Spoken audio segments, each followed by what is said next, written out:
Smart hit circle YouTube ಚಾನಲ್ಗೆ ನಿಮಗೆಲ್ಲರೂ ಸ್ವಾಗತ. ಸ್ನೇಹಿತರೆ, ಇಂದಿನ ವಿಡಿಯೋದಲ್ಲಿ ನಾವು ಜೂನ್ 16ರ ಸ್ಮಾರ್ಟ್ ಹಿಟ್ ಸರ್ಕಲ್ನ ಪ್ರಮುಖ ಪ್ರಚಲಿತ ಘಟನೆಗಳ ಪ್ರಶ್ನೋತ್ತರಗಳನ್ನು ಈ ಒಂದು ವಿಡಿಯೋದಲ್ಲಿ ಚರ್ಚೆ ಮಾಡ್ತಾ ಹೋಗೋಣ. ಈ ಒಂದು ವಿಡಿಯೋನ ಆರಂಭ ಮಾಡೋಕ್ಕಿಂತ ಮುಂಚೆ ನಮ್ಮ ಚಾನಲ್ಗೆ ಇನ್ನೂ ಯಾರಾದರೂ ಸಬ್ಸ್ಕ್ರೈಬ್ ಮಾಡಿಲ್ಲ ಅಂದರೆ ಕೆಳಗಡೆ ನಿಮಗೆ ಸಬ್ಸ್ಕ್ರೈಬ್ ಅಂತ ರೆಡ್ ಕಲರಲ್ಲಿ ಬಟನ್ ಕಾಣ್ತಾ ಇದೆ, ಅದನ್ನು ಕ್ಲಿಕ್ ಮಾಡಿ. ಅದನ್ನು ಕ್ಲಿಕ್ ಮಾಡಿದ ತಕ್ಷಣ ಪಕ್ಕದಲ್ಲಿ ಬೆಲ್ ಐಕನ್ ಕೂಡ ಬರುತ್ತೆ, ಅದನ್ನು ಕೂಡ ಕ್ಲಿಕ್ ಮಾಡಿ. ಆಮೇಲೆ ಈ ಒಂದು ವಿಡಿಯೋನ ನಿಮ್ಮ ಸ್ನೇಹಿತರಿಗೆ ಹೆಚ್ಚಿನ ಸಂಖ್ಯೆಯಲ್ಲಿ ಶೇರ್ ಮಾಡಿ. ಸ್ಮಾರ್ಟ್ ಹಿಟ್ ಸರ್ಕಲ್ನವರು ಕರೆಂಟ್ ಅಫೇರ್ಸ್ ವಿಡಿಯೋಗಳನ್ನ ಸ್ಟಾರ್ಟ್ ಮಾಡಿದ್ದಾರೆ ಅಂತ ನಿಮ್ಮ ಎಲ್ಲ ಸ್ನೇಹಿತರಿಗೆ ಹೇಳಿ.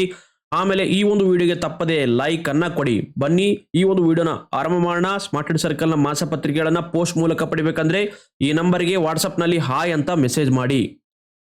ಇತ್ತೀಚೆಗೆ 2024ರ ಫಿಡೆ ಅಂಡರ್ 20 ಬಾಲಕಿಯರ ವಿಶ್ವ ಚೆಸ್ ಚಾಂಪಿಯನ್ಶಿಪ್ ಅನ್ನ ಯಾರು ಗೆದ್ದಿದ್ದಾರೆ? Who has one the 2024 FIDE under 20 girls world chess championship recently?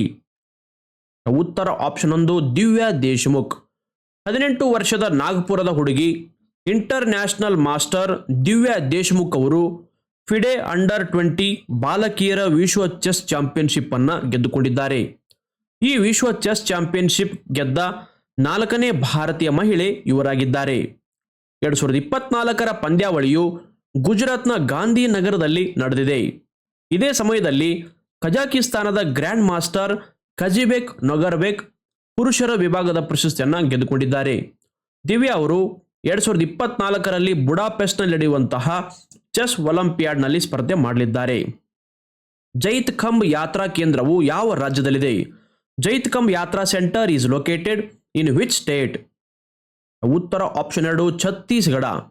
ಛತ್ತೀಸ್ಗಢದ ಸತ್ನಾಮಿ ಸಮುದಾಯವು ಪವಿತ್ರತೆಯ ಚಿಹ್ನೆಯಾಗಿರುವಂತಹ ಯಾತ್ರಾ ಕೇಂದ್ರ ಜೈತ್ ಖಂಬದ ಅಪವಿತ್ರತೆಯನ್ನು ಹಿಂಸಾತ್ಮಕವಾಗಿ ಪ್ರತಿಭಟಿಸಿದೆ.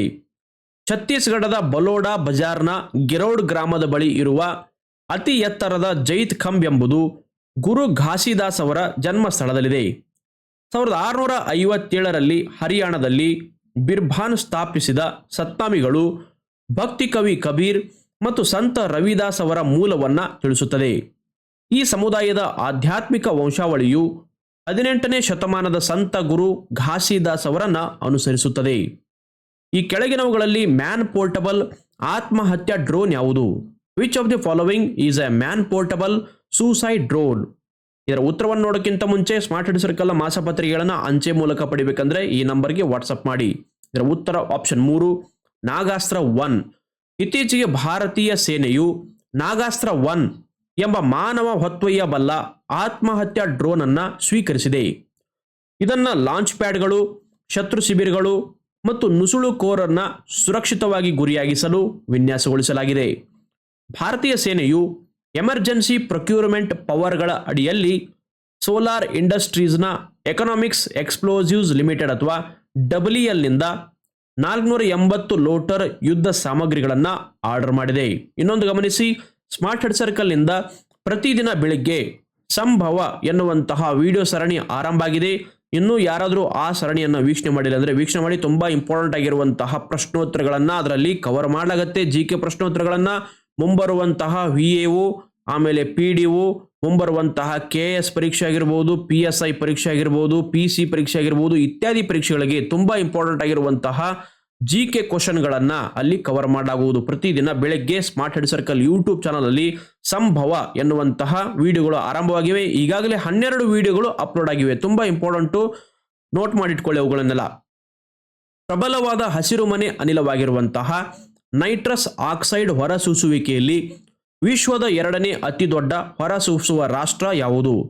Which country is the world second largest emitter of nitrous oxide N2O, A potent green house gas? ಉತ್ತರ ಆಪ್ಷನ್ 3 ಭಾರತ. ಪ್ರಬಲವಾದ ಹಸಿರುಮನೆ ಅನಿಲವಾಗಿರುವಂತಹ ನೈಟ್ರಸ್ ಆಕ್ಸೈಡ್ ಹೊರಸೂಸುವಿಕೆಯಲ್ಲಿ ಭಾರತವು ವಿಶ್ವದ 2ನೇ ಅತಿ ದೊಡ್ಡ ಹೊರಸೂಸುವ ರಾಷ್ಟ್ರವಾಗಿದೆ. 2020ರಲ್ಲಿ ಚೀನಾ 16ರಷ್ಟು ಹೊರಸೂಸಿದರೆ ಭಾರತವು ಸುಮಾರು 11% ಹೊರಸೂಸಿದೆ. ಈ ಹೊರಸೂಸುವಿಕೆಗಳು ಪ್ರಾಥಮಿಕವಾಗಿ ಸಾರಜನಕ ಆಧಾರಿತ ರಸಗೊಬ್ಬರಗಳು ಮತ್ತು ಕೃಷಿಯಲ್ಲಿ ಬಳಸುವ ಪ್ರಾಣಿಗಳ ಗೊಬ್ಬರದಿಂದ ಉಂಟಾಗುತ್ತವೆ.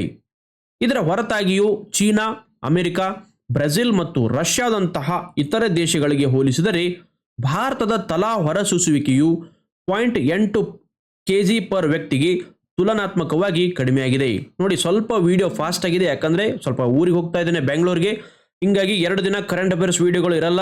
ನೋಡಿ ಸೋಮವಾರ ಮತ್ತು ಮಂಗಳವಾರ ವಿಡಿಯೋಗಳು ಅಪ್ಲೋಡ್ ಆಗೋದಿಲ್ಲ. ಓಕೆ, ಹೀಗಾಗಿ ಸ್ವಲ್ಪ ಅರ್ಜೆಂಟಲ್ಲಿ ಇರೋದ್ರಿಂದ ಈ ಒಂದು ವಿಡಿಯೋಗಳನ್ನ ಸ್ವಲ್ಪ ಫಾಸ್ಟ್ ಆಗಿ ಮಾಡ್ತಾ ಇದ್ದೇವೆ. ಭಾರತದ ಜನೌಷಧಿ ಯೋಜನೆಯನ್ನ ಅಳವಡಿಸಿಕೊಂಡಿರುವ ಮೊದಲ ದೇಶ ಯಾವುದು? Which is the first country to adopt Janaushadhi scheme of India? ಉತ್ತರ ಆಪ್ಷನ್ 2 ಮಾರಿಷಸ್. ಮಾರಿಷಸ್ ದೇಶವು ಭಾರತದ ಜನೌಷಧಿ ಯೋಜನೆಯನ್ನ ಅಳವಡಿಸಿಕೊಂಡಿರುವ ಮೊದಲ ದೇಶವಾಗಿದೆ. ಭಾರತದ ಜನೌಷಧಿ ಯೋಜನೆಯು ಪ್ರಧಾನಮಂತ್ರಿ ಭಾರತೀಯ ಜನೌಷಧಿ ಕೇಂದ್ರಗಳ ಮೂಲಕ ಕೈಗೆಟುಕುವ ಬೆಲೆಯಲ್ಲಿ ಜನರಿಕ್ ಔಷಧಗಳನ್ನು ಒದಗಿಸುವ ಗುರಿಯನ್ನ ಹೊಂದಿದೆ. ನೇಪಾಳ ದೇಶವು ಕೂಡ ಭಾರತದೊಂದಿಗೆ ಇದೇ ರೀತಿಯ ಕೇಂದ್ರಗಳನ್ನು ಸ್ಥಾಪಿಸಲು ಮಾತುಕತೆ ನಡೆಸ್ತಾ ಇದೆ. ಭಾರತದಾದ್ಯಂತ 10,000 ಪ್ರಧಾನಮಂತ್ರಿ ಭಾರತೀಯ ಜನೌಷಧಿ ಕೇಂದ್ರಗಳಿದ್ದು, ಈ ಯೋಜನೆಯು ಜನರ ಆರೋಗ್ಯದ ವೆಚ್ಚವನ್ನು ಕಡಿಮೆ ಮಾಡಲು ಮತ್ತು ಫಾರ್ಮಾಸ್ಯೂಟಿಕಲ್ಸ್ ಮತ್ತು ವೈದ್ಯಕೀಯ ಸಾಧನಗಳ ಬ್ಯೂರೋದಿಂದ ನಿರ್ವಹಿಸಲ್ಪಡುವ ಜನರಿಕ್ ಔಷಧ ಬಳಕೆಯನ್ನು ಉತ್ತೇಜಿಸುವಂತಹ ಗುರಿಯನ್ನ ಇದು ಹೊಂದಿದೆ. ಓಕೆ, ಸ್ಮಾರ್ಟ್ ಸ್ಟಡಿ ಸರ್ಕಲ್ನ ಮಾಸಪತ್ರಿಕೆಗಳನ್ನು ಅಂಚೆ ಮೂಲಕ ಪಡಿಬೇಕಂದ್ರೆ ಈ ನಂಬರ್ಗೆ ವಾಟ್ಸಪ್ ಮಾಡಿ. ಆಮೇಲೆ ಹಿಂದೆ ನಡೆದಿರುವಂತಹ ಎಲ್ಲ ಪರೀಕ್ಷೆಗಳಲ್ಲಿ ಸ್ಮಾರ್ಟ್ ಸ್ಟಡಿ ಸರ್ಕಲ್ ಇಂದ ಕಡ್ಡಾಯವಾಗಿ ಪ್ರಶ್ನೆಗಳು ಬಂದಿವೆ. ಯಾವುದೂ ಪರೀಕ್ಷೆಯಲ್ಲಿ ಮಿಸ್ ಆಗಿಲ್ಲ. ಮುಂಬರುವಂತಹ VAO, PDO, KS ಪರೀಕ್ಷೆ ಆಗಿರ್ಬೋದು, PC ಪರೀಕ್ಷೆ ಆಗಿರ್ಬೋದು, ಎಲ್ಲ ಪರೀಕ್ಷೆಯಲ್ಲಿ ಮಿನಿಮಮ್ 30ಕ್ಕೂ ಅಧಿಕ ಪ್ರಶ್ನೆಗಳನ್ನ ಸ್ಮಾರ್ಟ್ ಸ್ಟಡಿ ಸರ್ಕಲ್ ಕೊಟ್ಟೇ ಕೊಡುತ್ತೆ. ಓಕೆ, ಈ ನಂಬರ್ಗೆ ವಾಟ್ಸಪ್ ಮಾಡಿ ನೀವು ಕೂಡ ಮ್ಯಾಗಜಿನ್ಗಳನ್ನು ತರಿಸ್ಕೊಂಡು ಓದಿ. ಕೇವಲ ಒಂದೇ ದಿನದಲ್ಲಿ ಓದಿ ಮುಗಿಸಬಹುದಾಗಿರುವಂತಹ ಏಕೈಕ ಮಾಸಪತ್ರಿಕೆ ಅಂದ್ರೆ ಅದು ಸ್ಮಾರ್ಟ್ ಸ್ಟಡಿ ಸರ್ಕಲ್ ಮಾಸಪತ್ರಿಕೆ. ಏನಪ್ಪ ಇವರು ತಾವೇ ಹೇಳ್ಕೋತಾ ಇದ್ರಂತ ಏನು ಅನ್ಕೋಬೇಡಿ. ಒಂದ್ಸಲ ಮ್ಯಾಗಜಿನ್ ತಗೊಂಡು ಓದಿ. 3 ರಿಂದ 4 ಗಂಟೆಯಲ್ಲಿ ಮ್ಯಾಗಜಿನ್ ಮುಗಿದೋಗುತ್ತೆ. ಪ್ರಚಲಿತ ಘಟನೆಗಳಂದ್ರೆ ಅಷ್ಟೇ ಇರಬೇಕು. ಓಕೆ, ರಾಜ್ಯಾದ್ಯಂತ ನಿಮ್ಮ ಹತ್ತಿರದ ಬುಕ್ ಸ್ಟೋರ್ಗಳಲ್ಲಿ ನಮ್ಮ ಮಾಸಪತ್ರಿಕೆ ಲಭ್ಯ ಇರುತ್ತೆ. ಸ್ಕ್ರೀನ್ ಮೇಲೆ ರೊಟೇಟ್ ಮಾಡಿ ತೋರಿಸ್ತಾ ಇದ್ದೀವಿ. ಈ ಲಿಸ್ಟ್ಗಳನ್ನು ನೋಡಿಕೊಂಡು ನಿಮ್ಮ ಹತ್ತಿರದ ಬುಕ್ ಸ್ಟೋರ್ ಯಾವುದಾದ್ರೂ ಇದ್ರೆ ಅಲ್ಲಿ ನೀವು ಪರ್ಚೇಸ್ ಮಾಡಬಹುದಾಗಿದೆ. ಆಮೇಲೆ ನಿಮ್ಮ ಬುಕ್ ಸ್ಟೋರ್ಗಳಲ್ಲಿ ಲಭ್ಯ ಇಲ್ಲ ಅಂದ್ರೆ ಅವರಿಗೆ ಹೇಳಿ, ಬುಕ್ ಸ್ಟೋರ್ಗಳಲ್ಲಿ ಹೇಳಿ ತರಿಸಿಕೊಡಿ ಅಂತ ಹೇಳಿ. ಸ್ಮಾರ್ಟ್ ಸ್ಟಡಿ ಸರ್ಕಲ್ ಮ್ಯಾಗಜಿನ್ಗಳನ್ನ ಅವರು ತರಿಸ್ತಾರೆ. ಧನ್ಯವಾದ.